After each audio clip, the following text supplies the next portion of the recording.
why is the Arab community not reining them in?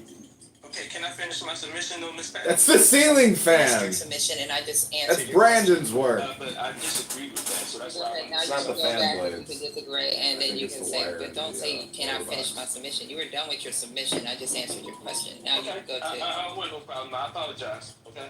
Listen.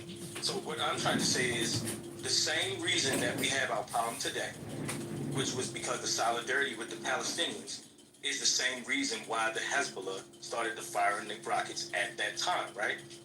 Remember, this was all over the Israeli situation. I believe this was, and I might be saying this word wrong. So, if you guys, the Israeli, pro-Israeli people, if you can help me, is it called the Sheba Farms or Sheba Farms, right?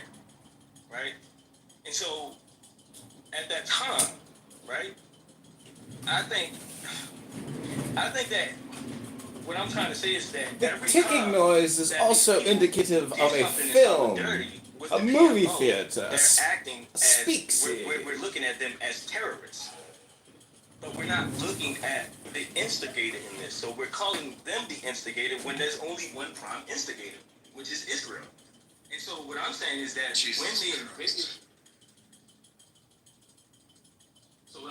when they invaded Lebanon back in the day, are you saying that Lebanon just had no reason to have a problem with Israel? Or are we just saying that they just came out and, I want to kill an Israeli today? I don't understand the point here. To make it seem like Hezbollah forming that is wrong because of what they did back in the day. And like I said, Israel invaded Lebanon. Was it the other way around?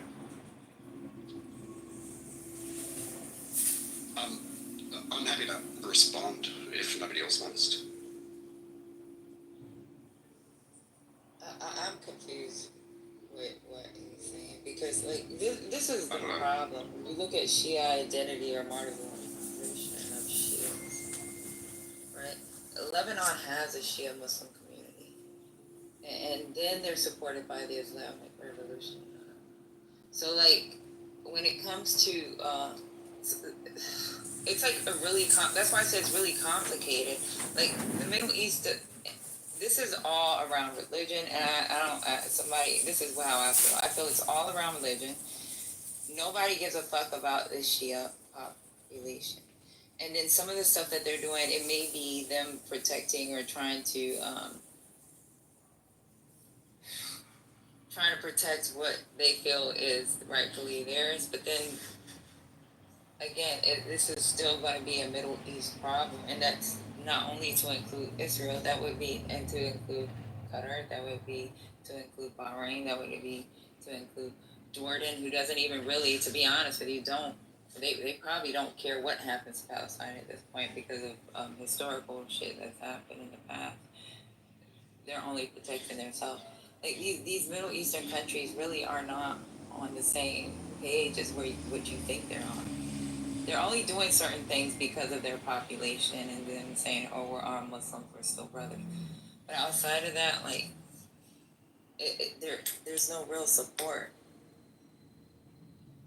So if you look at how Hezbollah was conceived, this is part of Iran's prodigal to export their own Islamic revolution.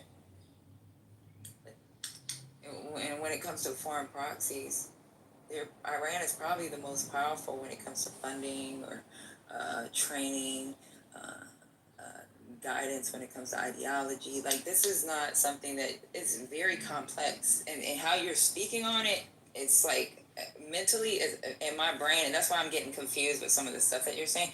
It's like you're only taking a bit of information and not understanding the whole. Can I maybe throw something in there? Go ahead. Look, and this is something I think we can all maybe learn from. It's one thing, if you're standing in an area, you see a wall that's dividing two people. Factually, you've got a wall there. You could also give an opinion and judgment and say, well, it's a shame that the wall is being put up and is dividing two people. But to be able to leave it there and be angry for one side putting up the wall and blaming them for the separation doesn't get into the nuance and context.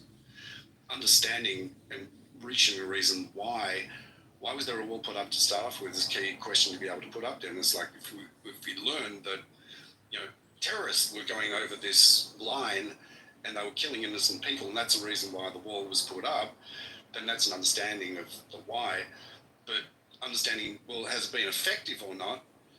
Well, that's another thing. And if you find that 97% of terrorist attacks and killings have been stopped, then you'd have to say, well, actually, I understand now why the wall's put up. I would have done the same thing myself. The same thing goes to to these comments like, well, Israel didn't initiate military attack against Lebanon. In 1982, the reason why Israel needed to be able to go in there, yes, Israel did go in there, but only after continued PLO attacks and an assassination attempt on the Israeli ambassador in London. And the same thing goes in 2006. Israel was at war with Lebanon because Hezbollah crossed over the border, killed 3 people, and captured 2 Israeli soldiers. So there was a need to be able to, for Israel to be able to do that, to be able to catch up. So yeah, you're right in saying that Israel is at war with multiple people, but understand at the same time, like Hamas, their charter. Are you familiar with their charter? New? Yeah, I've heard. Is it new? Yeah, Nagu. Yeah. Okay. Well, I mean, did Israel force Hamas to be able to write their charter in Article 7 of their charter in 1988? Clearly states what its objective is, and that is to be able to kill all Jews. They're a Nazi organization, effectively, and to be able to wipe Israel off the planet. Now, do you seriously think that you could be friendly? These 2 parties could be friends and shake hands and go and play around with each other? It'd be silly to think that they can. 2 people need to be able to find common ground to be able to achieve a common outcome. And there's a reason why there is a complex situation which is there, but it could be very simply put like this. If Hamas chose to be able to put down their weapons and want peace, there'd be peace. If Israel chose to be able to put down their weapons, there'd be no Israel. And because of that, there's a reason for Israel to be able to defend itself at all costs. It's their responsibility. Okay. Yeah, Wait. One second. Wait, Levon, you wanted to respond? Yeah, I mean, we have Kim Jong-un in North Korea that has a nuke. And he's constantly threatening, have an inferred threat towards South Korea. Is anybody doing preemptive strikes against them? I mean, we're just going to ignore international law, all these preemptive stuff, and have Israel get away with this stuff. I mean, we're talking about a live stream genocide that's going on every single day. None of these people have clean hands every single day. And we're just going to ignore that and just blow up international norms and do preemptive strikes. That's not, I don't care what anybody's chanting. The diplomacy was not allowed to work. And we do all of this subterfuge, and then we want to act surprised that they're going to withdraw from, which was the original topic of the IAEA. How are we better off based on what Netanyahu and Trump just did? In fact, we're worse. Point of order. Who modded Mother? Stop the program. Stop the program. Who? I'm sorry, I had to do it. Alright, I'll move myself to the audience now. It's fine. Wow. That's crazy. Hold on, cash in that pink ticket for Hey, this pack. So, I had something I wanted to say. Am I free to go? Where's the Should I first go? lady? Can someone bring her back up?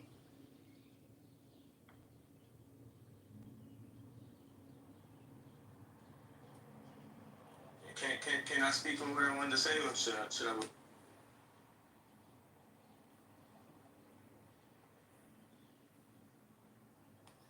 Their sphere of just a few people, I feel like the bar is raised. I don't think the bar is lowered. I mean, some people I think take it as sort of an invitation to have a dual life, and personally, I don't think it's very healthy, but also I think that it's a bad habit to get into. I mean, you've just seen so many situations where it just becomes impossible to guard sort of the many-pronged, faces of living a life. And I know in early psychology and psychoanalysis, they were always talking about these blank slate therapists, blank slate analysts, and I don't believe in blank slate anything. And so Somebody has a room called that Trump was and my MAGA are approach, racist. because I think That's why. congruency is this, as I've heard it said lately, it's about the realness. It's about, can you connect with somebody and does it feel genuine? Does it feel easy? Well,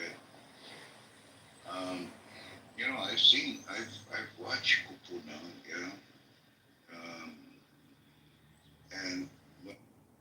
and talking about, fake leadership or whatever, how do you put that? It does make a lot of sense, because how can you, I think it puts you in a position if at home you're sort of this one thing, you go to work. I mean, I get you have different personas you're putting on, and those are functional, and that's fair to do. And I think some of us have more pressure or less pressure to do that. But I think you're on the money when you talk about congruency being a really important aspect of being a good leader. Having integrity, yada, yada. And good morning, Susie. Good morning, Steve. Anyone want to try? Yeah, I would like to. The first page of the Dhammapada, which is an ancient Buddhist text, says that everything comes from the mind, and that basically what you focus your mind upon is what grows and flourishes. And so if you put that together with with other Buddhist texts, what they say is you suffer through life if you're, so to speak, not congruent, to use your words. If you are not, expressing your mind, living according to your mind, understanding your mind. If you're in conflict with yourself, your mind, whatever, you're going to suffer. And so people who are inauthentic, who are fake salesmen, like that Always Be Closing. What was that movie? The real estate movie. It was a play and then became Gary, Glenn Ross. Yes, thank you. Always Be Closing.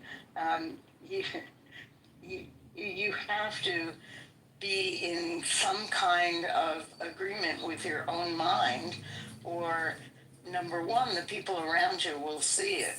Number two, there's no way to lead effectively if you don't really know where you're leading from and why and where you're leading to.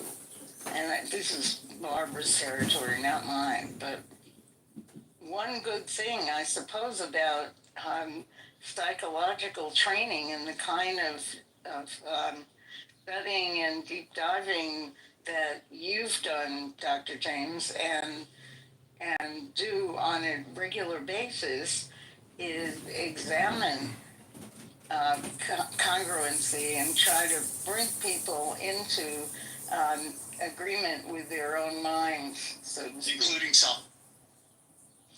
Actually, Dr. James, just quickly, cognitive dissonance. You could look at cognitive dissonance from a psychological perspective, is what this is referring to from a Buddhist perspective. Right. I'd love to add one thing. Just what you said, Dr. James, I don't want that to be missed. When you said including yourself, because what we often find, so we do these leadership assessments, right?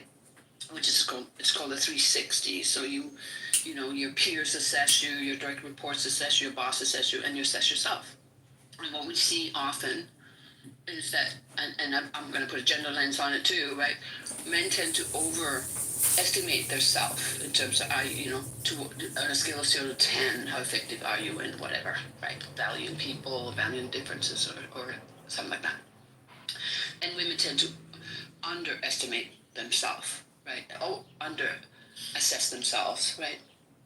But the point is that there's an incongruence between self and others, right? So important to have that kind of deep dive on, wow, I thought I saw myself like that, but that's not how I occur or how I land for others, right? So how can I create congruence between my intentions, which is to be respectful, inclusive, and effective, whatever, right?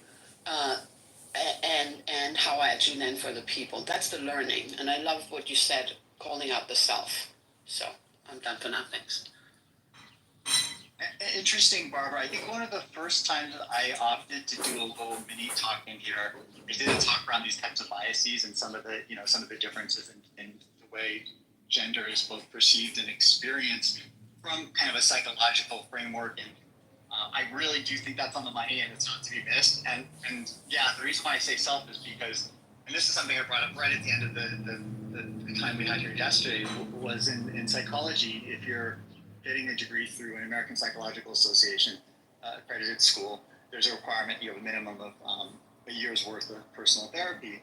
And I think that's part of sort of the ethos to do no harm, because, obviously we want to get a bit more in touch with, things we may be missing about ourselves as part of the process of being helpful. And I think it's good. I appreciate the work you do. We probably have a lot of overlap in terms of some of the things we've experienced, but you're coming from much more kind of seasoned, experienced place from that, and I'm kind of at a new start of a new career. But it's kind of not a new career, but becoming licensed is going to be a new bag of kind of ethics to hold. And one of the things that I thought about a bit is on the other side of a license, one really becomes kind of an autonomous agent of personal and professional ethics. And the only thing at that point holding someone back from, doing harm or doing some sort of thing that could get them into hot water, I think, is really just having developed over time habits that continue to evidence practicing ethics in their lives, and having some values that they understand and they can sort of anchor to. And I think this is really kind of an important thing. And I think earlier I was asking about kind of the perception of different professions. Different professions, there is more of an expectation. If you're a police officer, you may be considered very skilled if you're good at deception. And then, if you're a politician, you probably are frowned at for being good at deception, and you probably have an oath you've taken that means you have to be more transparent. So it's just a very smarmy place, because different people coming from different positions on, what is ethical behavior, what is honesty, what is trust, doesn't matter. I think it's a really interesting conversation. Can I just offer a national perspective? Yeah, absolutely. So I come from Denmark, the same as Barbara originally, and we sort of have a friendly banter with Sweden, our neighboring country. So we're in Europe, we're in the Nordics, and we are actually the two countries that have been in most war in world history, Danes and Swedes. So now I'm talking bad about Swedes. I come from this is my disclaimer. So the Nordics are very often pointed out to be among the happiest populations in the world. So how come the Danes are the happiest people in the world? Well, right now it's the Finns. They don't understand why. I can say that in truth because I'm half Finnish. But so Scandinavia seems to be very happy people. But somebody said to me a year ago, they said, it's a little bit interesting why Sweden will never come on top of that list. And we immediately agree they will not. And the interesting mental thing in that is actually because they lie and Danes don't. So Danes have the reputation of, I know all you guys from the US, you're going to enjoy this, to be the United States of Northern Europe. That means that we are very friendly, very calm, but we also to the point. So if you ask me, do you think I did a good job? We will most likely say, no, I don't think so. There were bits that were good, but well, no, not really. And that would be honoring our relationship, that I tell you the truthful answer, which is quite interesting in this discussion. But then again, if you go to a Swede and said, is this company that we're in, should we do this new task? Then in Denmark, you would go, Yes, I think so because, or no, I don't think so because somebody will make a decision at the end. But in Sweden, you have the group of 10 people, you ask them the question, they will all have to agree. That means somebody has to lie. I mean, that's a really interesting point, and I think that is another wonderful nuance of sort of the conventions of truth telling and kind of the cultures of truth telling and that sort of thing. Yeah, I'll just. How do you achieve consensus? Well, sometimes you don't, right? I mean, sometimes you just don't. People either, like what Susie's saying, they kind of fold, right? Versus really to gain an agreement. But you can achieve alignment, right? In Intel, we used to have a principle called disagree and commit, which meant that in every meeting, I never really understood it. I mean, in my own case, I disagreed enough times that I walked out. But disagree and commit meant you can express your, displeasure or disagreement, but then you had to say, okay, you're on my team, I'm on your team. We're gonna do this even if I think it's wrong. And how does that square? I'm just thinking about this. It's been over 25 years since I worked at Intel, but I'm curious to ask Susie about, as a Dane, this is my perspective about happiness. I think that Danes are content, right? Yes. And there's a level of contentment that equates to happiness, right? And then there's the happiness part, because I was just talking to my sister for a couple hours last night.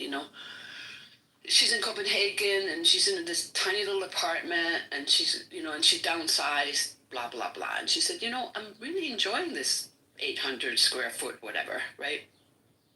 She's content, which then she says, I'm happy. What do you think of that, Susie? I think one of my Danish German border people, sorry, Schleswig-Holstein. So we have a minority of Danes living in Germany, and they are allowed to enter Denmark without cost at all. So he went to Denmark after growing up in Germany, and he was with a lot of international students and people working in IT. He said that people said, the Danes, they're cold, they're difficult to get close to. And then he said to me, I had been sort of vision one day, they're not cold, they're calm. And I think calm is the best expression I ever heard to explain a Dane. That's because if you get fired, that's no big deal. Because the Danish workforce system is made so it's very easy to hire and it's very easy to fire. And that means that the government has taken the risk for the workforce and say, well, we have made a system where you will actually get 80% of your income for 1 year currently. That means that you don't worry about getting fired because you can be calm and think, okay, maybe I'm not doing the right thing. Maybe I should take a second education. Maybe I should work for a different company. It's no big deal if I get fired. You can take the education you want to because we get paid to educate ourselves unto a certain limit, of course. But every single Dane has a right to not only free education, but also get paid while you study. So that means we are calm. We're very, very calm. And sometimes a little bit, if you're calm, are you happy? I think it goes a long way. But can you still be desperate even though that you're calm? Yes, you definitely can. Wow, that is exactly the opposite of what I have noted in the United States. First of all, in the United States, we're all totally identified with our work. So it's not, so if we get fired, a part of our being has been taken away. So this is, which is why that's true in Denmark as well, actually. But in a sort of funny way. So I studied in Great Britain for a couple of years, and I did a student job where I was doing I was a temp staff as a waiter, and I became incredibly popular as a temp staff because I just took my Danish work ethics to my jobs. And all the British people I worked with, they're like, "Why are you doing all this?" And I said, "That's when I get paid to be here." This 5-star hotel, they have a huge do with 1,000 guests, and the success of the event, that is my job. So I don't need a boss to tell me that the wine is being cooled instead of being heated. I can see that for myself, and I just take action because that's my job to make a success and not to do what they can tell me to do. So you take responsibility as a Dane, and that is very typical for Danes working abroad. That there's this kind of honoring and. I'm not a sloganeer. I'm just saying what it could have, theoretically been. I got. It's like fund the block. Hold on. Fund the block. Hold on. That's why defund doesn't work. Because if you're actually paying attention to not just the nation, but certain communities, especially in the South, and how they feel about police in particular, you're not going to run that. You're going to have to flip that into, why don't we get community centers and other things like that? So it is a thing of that. I'm not making excuses for Nina, because like I said, Nina City. I thought you were talking about in general. My bad. It's going to blame the Democratic establishment. Whenever progressives lose, it's never that they alienate people. It's never that they're anti-party,